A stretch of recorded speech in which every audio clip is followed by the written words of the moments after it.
सबसे पहले हम फाइल में जाके एक न्यू फाइल क्रिएट कर रहे हैं और बेसिक प्रोग्राम स्ट्रक्चर हम अपना टाइप कर रहे हैं।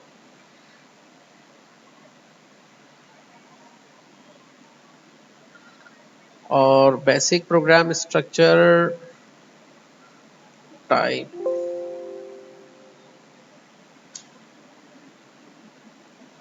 करके न्यू फाइल ले लिया है।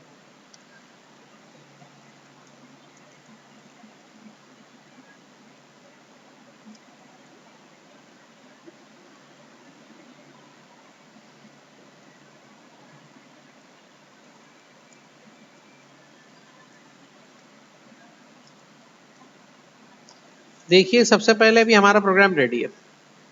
अभी हम जो प्रोग्राम बना रहे हैं उसका पहले आप देखेंगे कि वो प्रोग्राम हम कैसा बना रहे हैं। प्रिंट एफ एक स्मार्ट बिलिंग ऐप बना रहे हैं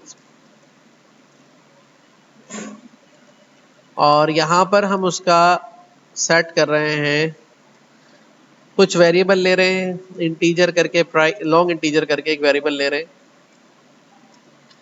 प्राइस के नाम का उसकी इनिशियल वैल्यू सेट कर रहे हैं 0 पर।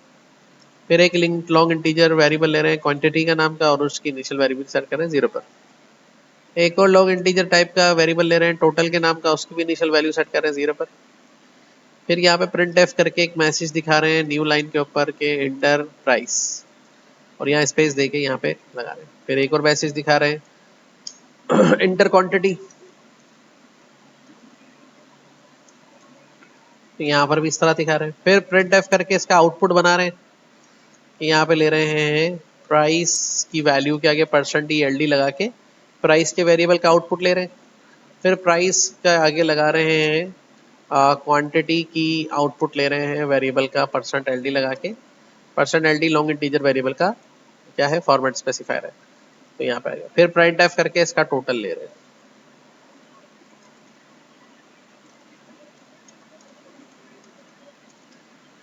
अमाउंट कॉलन %LD लगा रहे हैं। अब प्रोग्राम कंपाइल कर रहे हैं, बिल्कुल ओके। अब आउटपुट देख रहे हैं प्रोग्राम का, तो क्या आएगा, 0 आएगा। पूरा स्मार्ट बिलिंग ऐप चल पड़ा आपका और एंटरप्राइज खाली गया, इंटर क्वांटिटी मैसेज में खाली गया। प्राइस के आगे प्राइस 0 था वेरिएबल की वैल्यू और क्वांटिटी के आगे क्वांटिटी के वेरिएबल की वैल्यू 0 आ रही है। अच्छा भाई क्या पूछ रहे हैं ये, सर स्क्रीन क्लियर नहीं आ रही। कमल हो सकता है आपका इंटरनेट स्लो, बाकी स्टूडेंट्स को भी ये स्क्रीन क्लियर दिखाई नहीं दे रही है, देखें जरा।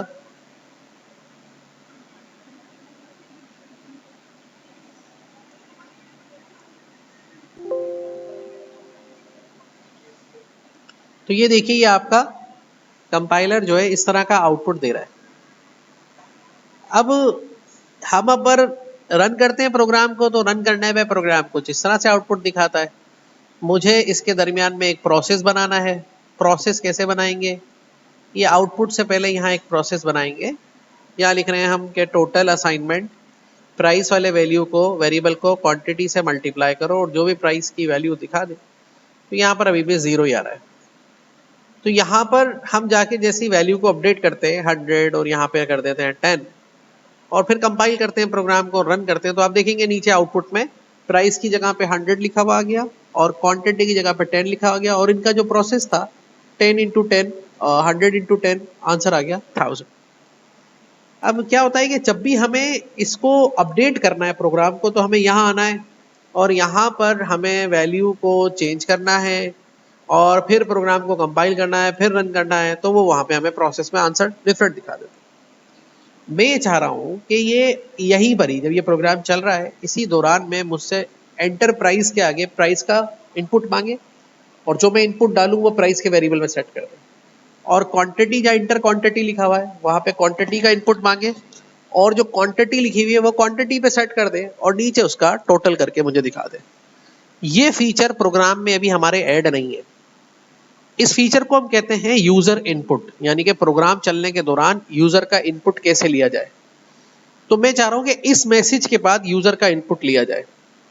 तो मैंने इसके नीचे एक कमांड लिखनी है स्कैनएफ। स्कैनएफ कमांड नई कमांड है जो कि इस्तेमाल होती है यूजर का इनपुट लेके वेरिएबल में सेट करने के लिए।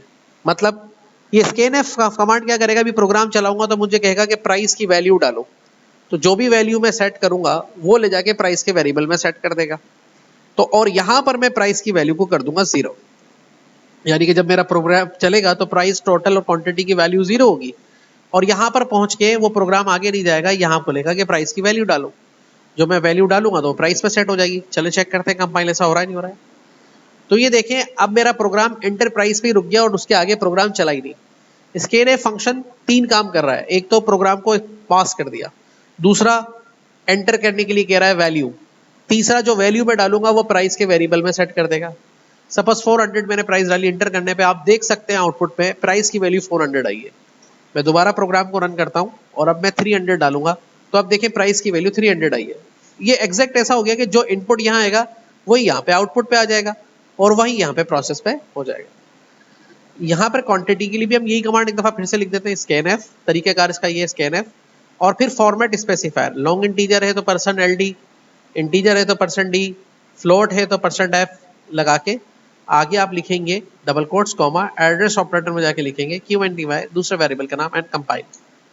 और इसको जैसे ही रन करेंगे तो आप देखेंगे कि अब पहले ही प्राइस की वैल्यू का इनपुट मांगेगा एंड देन फिर क्वांटिटी की वैल्यू का इनपुट मांगेगा, और जब दोनों वैल्यूज का इनपुट दूंगा तो नीचे उन्हीं वैल्यूज का आउटपुट भी दिखाएगा और उनको कैलकुलेट करके उनका प्रोडक्ट भी दिखा देगा। तो एक छोटा सा ऐप बन गया जो मेरे ये दोनों प्रोग्राम्स को कैलकुलेट करके दिखा रहा है। सही है।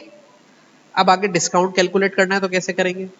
तो अब हम नीचे आएंगे और इस आउटपुट के बाद हम एक और वेरिएबल करेंगे डिस्काउंट के नाम से। इसकी वैल्यू सेट कर देंगे 0। एक और वेरिएबल लेंगे अमाउंट के नाम से और उसकी वैल्यू भी 0 कर देंगे। याद रहे कि ये वेरिएबल भी लॉन्ग इंटीजर ही ले रहे हैं। ठीक है। अच्छा, उसके बाद हम क्या कर रहे हैं, एक मैसेज प्रिंट करवाएंगे, printf new line, enter discount in %। इसको लिखने की जरूरत 3%, परसेंट का साइन लगा देते हैं और कॉलन देके स्पेस देके यहाँ पे इनपुट ले लेते हैं। फिर किसके अंदर %LD लगा के, ये LD है 1D नहीं है, एरर आ जाएगा डिस्काउंट वाले वेरिएबल के अंदर। ठीक है, % लगा के डिस्काउंट के ऊपर और यहाँ पे इसको कंपाइल करते हैं। एरर आ रहा है तो यहाँ पर देखेंगे printf एंटर डिस्काउंट %, और यहाँ पर हमने कोई मिस्टेक की होगी अमाउंट से कुछ। अच्छा चले, अगली लाइन पर हम अब इसको रन करके देखते हैं प्रोग्राम को, लेकिन इसमें एक एरर आ रहा है। उस एरर का वजह यह है कि यहाँ पर हमने सेमीकोलन नहीं लगाया। सेमीकोलन लगाएंगे जैसे ही कंपाइल करेंगे प्रोग्राम को, रन करेंगे तो अब देखें यहाँ प्राइस डाला 4000, यहाँ पे हमने क्वांटिटी डाली और यहाँ पर देखें टोटल दिखा के आ गया डिस्काउंट के ऊपर। अब यहाँ पे मैं जैसे 5 लिखूंगा तो इसका मतलब है 5% डिस्काउंट, 6 लिखूंगा तो इसका मतलब है 6% डिस्काउंट। तो यहाँ पर %LD तो मैंने सही लगाया है, ये लगा दिया। अब इनपुट यहाँ पे डालना है और अगली लाइन पे एक प्रोसेस बनाना है। प्रोसेस ही बना रहे हैं कि अमाउंट के अंदर डिस्काउंट को मल्टीप्लाई करो किससे, टोटल से, और डिवाइड कर दो 100 से। फिर क्या कर रहे हैं, अगली लाइन में printf बना रहे हैं, आउटपुट न्यू लाइन, तो यहां पर आ जाएगा टोटल अमाउंट और यहाँ पे कॉलन लगा के %LD कॉमा, और यहाँ पे अमाउंट की वैल्यू को लिख देंगे, कॉमा कर देंगे, सक्सेस हो जाएगा। रन कर देंगे तो यहाँ पे हमने 400 डाला, 10 डाला। अब एंटर डिस्काउंट वाला स्किप कर गया और 0 हो गया नीचे। स्किप करने की क्या वजूहत हो सकती है, यहाँ पे हम देखते हैं जरा। देखिए मैंने /n भी लगाया और यहाँ पर शायद यहाँ पर देखिए मैं LD तो लगाया, % नहीं लगाया, ये एरर था, ये मैंने सही कर दिया। और आप देखें स्टे करेगा इसके ऊपर 510 और अब डिस्काउंट आ गया। ये 5 का मतलब है 5%, और ये एंटर किया तो देखें टोटल अमाउंट इसने 250 कैलकुलेट किया है। ये टोटल अमाउंट नहीं है, ये डिस्काउंटेड अमाउंट है। तो मैं अपने मैसेज को सही कर लेता हूँ, यहाँ पे डिस्काउंटेड अमाउंट। तो अब देखें दोबारा से रन किया, 500 इंटू 10 और डिस्काउंट 10%, तो 500 डिस्काउंटेड अमाउंट आ गया। अब डिस्काउंटेड अमाउंट को मुझे टोटल अमाउंट में से माइनस करना है। तो कैसे करेंगे, अमाउंट को दोबारा अपडेट करेंगे और टोटल में से माइनस कर देंगे जो अमाउंट के अंदर रकम आई है, और जो आंसर आएगा उसको दोबारा अमाउंट में ले लेंगे। इस तरह अमाउंट की वैल्यू दोबारा अपडेट हो जाएगी। अपडेट होने के बाद printf करके अगली लाइन पे दोबारा से बना देंगे इसका आउटपुट।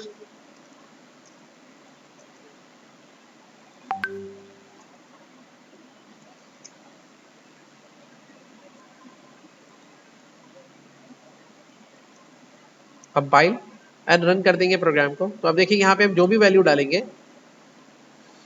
प्राइस को मल्टीप्लाई करेगा क्वांटिटी से और आंसर लेकर आ जाएगा।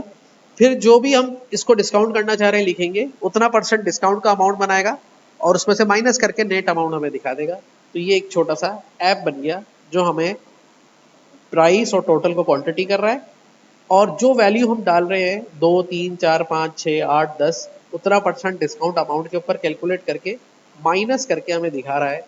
और इस तरह से एक छोटी ऐप बना ली।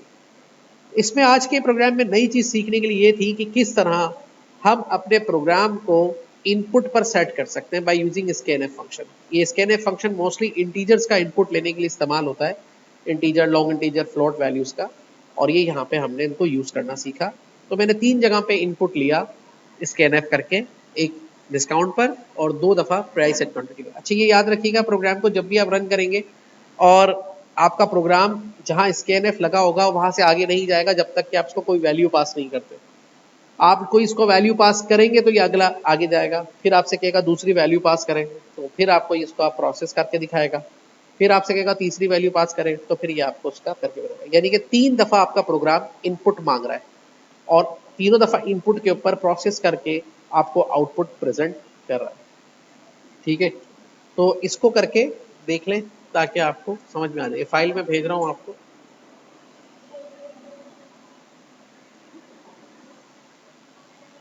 ठीक है, अभी कोई भी बात अगर किसी को समझ में नहीं है तो मुझसे पूछ ले व्हाट्सएप पे या चैट बॉक्स पे, तो मैं उसको समझा दूं।